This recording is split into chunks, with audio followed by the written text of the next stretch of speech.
Streams and videos showing 4.0 in evocati are everywhere, but performance has been, well, it's been pretty awful for everybody. This decision by CIG to allow evocati members to show these early builds is an interesting one, and we'll discuss that in a moment. But do we need to worry about 4.0's performance? Let me show you some footage. The pyro stations are especially rough. First of all, let's look at the jump. So we're approaching here and we are at 30 odd FPS. Now this is my main system, 7800 HDD, 32 gigabytes of RAM and a 4080. And you can see here that the main thread on our new display frame graph thing is showing us what's going on. And as you get into the tunnel, you can see actually things kind of recover and we're up in the 50s. And this is pretty acceptable performance. But it doesn't necessarily stay like this all the way through the jump. You can see there a little spike, another one, and a larger spike there, which kind of continues. And it's not obviously particularly smooth, but it's quite early on in the evocati process, so you wouldn't exactly expect everything to be smooth. CIG have actually been changing some of the elements and how this works. There's been some things that were being kind of communicated over the network that are now being done client side. Things are changing and it's obviously in process getting this working, and we're now up to around 60 FPS, and that's pretty decent. But you're going to see as we kind of switch over to the Stanton side of the jump, at the moment we're doing well, but quite interesting, something coming up is going to be a GPU or a stall almost. So keep an eye on the frame graph here. You can see actually the GPU is now the highest number, meaning that the main thread isn't the issue here, it's the GPU itself. And we could speculate about what exactly is happening in this giant slowdown here. It kind of recovers and we're fine. Potentially we're talking loading things into the GPU memory as we get into Stanton. I don't know, I'm guessing. But yeah, that's the sort of thing that CIG hopefully will be able to smooth out over the development time of 4.0. Now, CIG choosing to allow evocati members to show this footage is pretty interesting. They normally don't like to show off the most broken version of the game. The original decision to allow 4.0 footage before VSync made sense. Chris was able to get up on stage and say that 4.0 is coming, you can see it, so trust me. But continuing to allow footage for what seems to be the whole of the evocati cycle isn't what I expected. Maybe they've allowed this because they can see the interest in the game is up, the number of people watching videos and streams is much higher than usual, and ultimately they'll want to ride that wave of VSync attention for as long as possible. evocati members streaming the game is free marketing in the build up to IAE, and I think we all know that excited backers are much more likely to buy new spaceships than disengaged ones. Whatever the reason is, it has exposed a lot more people than usual to some pretty rough performance numbers.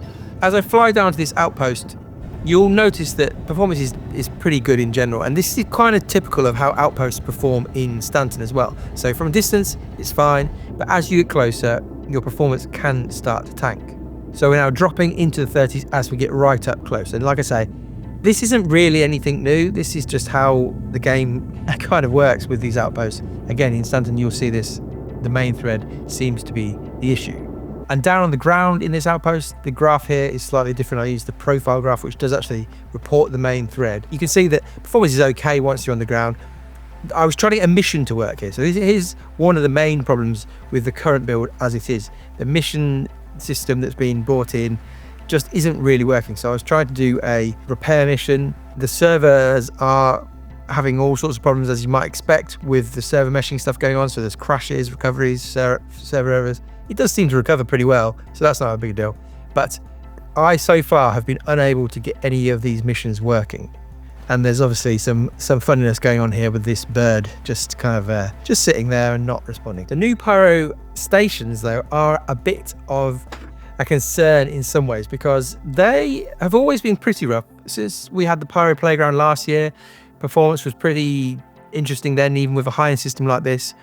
Performance, I'm really struggling here with this system, which is basically as good as you can get until I test the 9800 XDD, hopefully in the next couple of days. We just can't get over 30 FPS in this station, and it's not ideal. I'll show you some gameplay of me in the contested zone, just having a look around really, but playing any of these sorts of missions at sub 30 is not really a good time.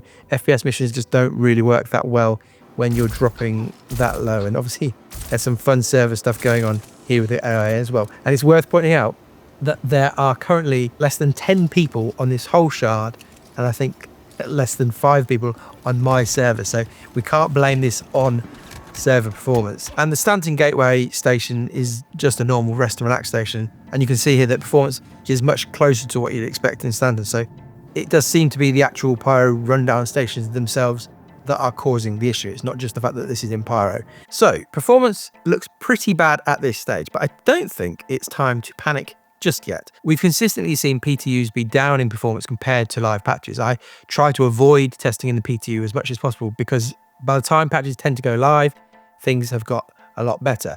Now, partly this is down to optimization done by CIG, and it does seem as though they do need to do a fair amount of optimization, especially on the stations, to get Pyro in any sort of workable place. And also it's partly down to the amount of logging that they're running on PTU patches. So there's extra code running in the background so that devs can capture information to help them bug fix and understand performance, etc. And this does have a fairly large impact on our client-side performance. So when this patch goes live, all the logging stuff will get turned off and things tend to improve. But the obvious reason why it's probably not time to kind of run around screaming and panicking just yet is that this is quite a long way from going live. CIG are aiming to release 4.0 at the end of the year, and so that's roughly a month and a half away, and there's a lot of work still to be done in that time.